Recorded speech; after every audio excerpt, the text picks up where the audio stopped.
నమస్తే, welcome to భక్తి popular TV. ప్రస్తుతం మనతో పాటుగా ఉన్నారు ప్రముఖ జ్యోతిష పండితులు పురాణ పండ శ్రీనివాస శాస్త్రి గురువు గారు ఉన్నారు. మాట్లాడదాం. నమస్కారం గురువు. నమస్తే గురుగారు, ఈ మధ్య కాలంలో అందరికీ నరదిష్టి, ప్రతి ఒక్కరికి నరదిష్టి తగులుతుంది. కష్టపడి ఎదుగుతుంటే చూడలేని జనం ఎక్కువైపోతున్నారు. ఏదో రకంగా నరదిష్టి పెట్టేస్తున్నారు. సో ఆ వైబ్స్ నుంచి మనల్ని మనం రక్షించుకోవాలంటే ఒక మంచి రెమెడీ. ఓం శ్రీ మహాగణాధిపతి నమః. శ్రీ గురుభ్యో నమః. హరి ఓం. ఓం పవనపుత్ర ఓం క్రీం హ్రీం రూం. ఓం నమో భగవతే ప్రతాప రౌద్ర వీర హనుమంతాయ ప్రతిఘట శిరచ్ఛేదనాయ శరణాగత వజ్రమంజరాయ మమ సర్వశత్రూన్ గ్రహాన్ తంతూన్ విధ్వంసయుధ్వంస్య సర్వదుష్ట ప్రదుష్టేభ్యో హుం పట్ స్వాహ. ఇప్పుడు మీరు చక్కని ప్రశ్న అడిగారు. నరదృష్టి గురించి ఆ రెమెడీ అడుగుతున్నారు. అంటే ఈ నరదృష్టి ఎందుకు కలుగుతుంది అసలు? కామన్గా మనకి ఇప్పుడు కామన్గా ఏంటంటే నరుల దృష్టికి రాళ్ళైనా బద్దలవుతాయి అంటారు పెద్దవాళ్ళు. కామన్గా ఏంటంటే ఎదరవాళ్ళు మనం దూషించద్దు, కానీ కామన్గా మన చంటి పిల్ల ఉంది, తల్లే ఇప్పుడు పాలు బాగా తాగింది, ఇప్పుడు మన పిల్లాడు బాగా ఎవరికైనా పిల్లాడో తినాలి, బాగా తినాలని ఉంటుంది. ఆ ఆత్మ సంతోషించి ఈ పూట పిల్లాడు బాగానే పాలు తాగాడంటే అదే దిష్టి. సింపుల్ గా ఎవడ మీదో చూపెట్టి కంటే మనం చూపెట్టుకుందాం అంచేత ముందు. అలాగే కామన్ గా చూడలేనితనం, అసూయ ఎక్కువ ఉంటుంది. ఆ ఎదరవాడిని చూపెట్టే కంటే కూడా మనకున్న తప్పు కూడా ఉంటుంది. ఏంటంటే మనకున్నది ఓ నెలకు ₹1,00,000 జీతం వస్తుంటే వీడు బెంచ్ కారు కొంటాడు. వీడికి అవసరం లేకపోయినా సరే వాడు మామూలుగా సింపుల్ గా రాయల్ ఎన్ఫీల్డ్ తోనో కాలక్షేపం చేసేయచ్చు, లేదా మారుతి గారితోటో కాలక్షేపం చేసేయచ్చు. వీడు తీసుకొచ్చి ఈఎంఐలు కట్టుకుంటూ ఈ బెంజ్ కారు పట్టుకొచ్చి ఆడి కారు పట్టుకొచ్చి గుమ్మం ముందు ఎడతాడు, లేకపోయినా వెళ్ళా కొనేస్తాడు. ఇది చూసి వీడు చూసి వాడు ఏమనుకుంటే వీడికి వెనకాల ఎంత ఈఎంఐ కట్టుకున్నాడని వాడు చూడ్డు. వీడికి కనిపించేది ఏంటంటే ఎదురుగుండా కనిపించి వెళ్ళా కనపడుతుంది, ఆడి కారు కనపడుతుంది. అంచేది ఈ దృష్టితోటి వీడు పైకి వెళ్ళిపోయాడు రోయ్, బాగుపడిపోయాడు రోయ్, ఇది ఆలోచన. అంచేత ముందు మనం రూపాయి సంపాదించుకుంటుంటే 70 పైసలు ఖర్చు పెట్టుకుని లోపల కొంత దాచుకుని గుప్తంగా దాచుకుని ఉన్నట్టయితే పర్వాలేదు. అలా కాకుండా మరి ఎక్స్పోజ్ చేసుకున్నట్టయితే ఆటోమేటిక్గా ఉంటుంది.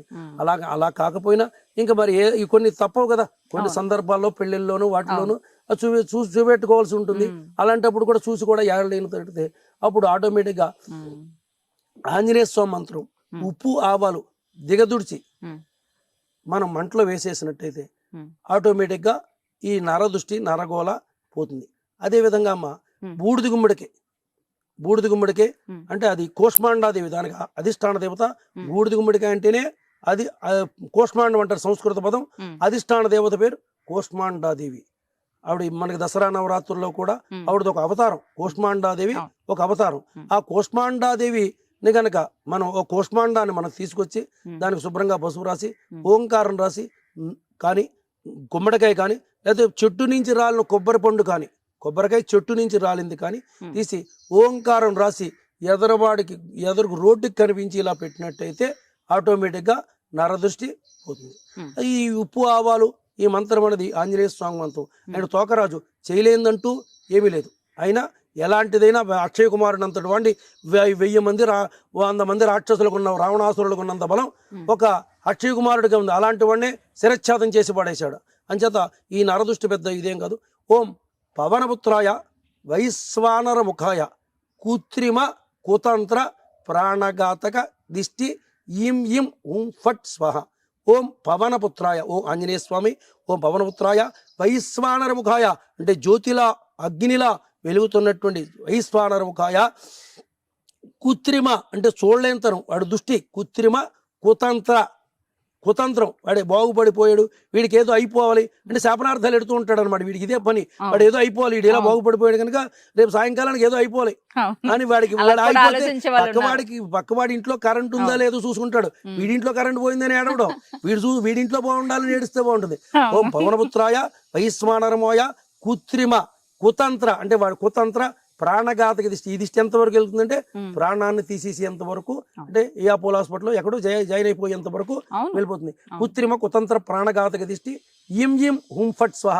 ఉప్పు కళ్ళుప్పు అంటే రాళ్ళుప్పు అంటారు కదా, ఈ రాళ్ళుప్పు ఈ ఆవాలు ఎర్ర ఆవాలు ఇది తీసి ఓ గుప్పిడి తీసి ఓ పేపర్లో కట్టేసి శుభ్రంగా 3 సార్లు క్లాక్ వైజు 3 సార్లు యాంటీ క్లాక్ వైజు తిప్పి 3 సార్లు ఇలా ఉల్టా సీదా తిప్పేసి అవి పట్టుకొచ్చి మంటలో కానీ, మంట పెట్టడానికి ఏదో అపార్ట్మెంట్లో మాకు మంట పెట్టడానికి లేదు అంటే ఏదో ప్రవాహంలో పడేయడం.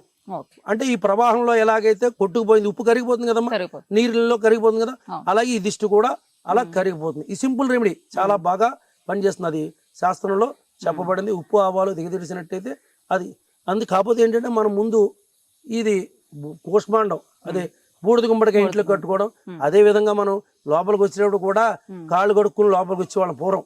ఎక్కడి నుంచో వస్తున్నాం, వచ్చిన తర్వాత ఈ దిష్టి అనేది కాళ్ళు కడుక్కున్నట్టయితే అక్కడ కడిగేసినట్టు అయిపోతుంది. లోపల శుభ్రంగా ముందు కాళ్ళు కడుక్కుని లోపలికి వెళ్ళినట్టయితే కూడా ఈ నర దృష్టి తగ్గుతుంది. ఈ ఉప్పు ఆవాలు రెమెడీ ఎప్పుడు చేయాలి గురుగారు?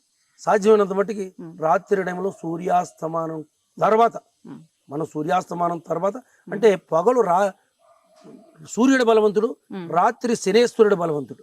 అంటే వీటన్నిటికీ కూడా ఇలాంటి కర్కశమైన చెట్లకి, ముళ్ళ చెట్లకి, ఇలాంటి పాడు పనులకి అన్నిటికీ కూడా ఆయన కారకుడు. అంచేత ఆయనకి ఇష్టమైన టైంలో రాత్రి టైంలో సూర్యాస్తమానం అయిపోయిన తర్వాత తీసినట్టయితే ఆటోమేటిక్ గా మనం ఇలాంటి రెమెడీ తుప్పు రాలిపోయినట్టు రాలిపోతుంది. ఏ రోజైనా పర్వాలేదు. ఎప్పుడో వాళ్ళు మనకు అనారోగ్యం కలిగింది కాల్పాలో $6 650 ఇవాళ వేసుకోవాలి. అప్పుడు మనము మీనమేషాలు లెక్కెడితే ఎలా కుదురుతుందండి? ఎప్పుడైతే అనుమానం వచ్చిందో అప్పుడే తీసుకోవాలి.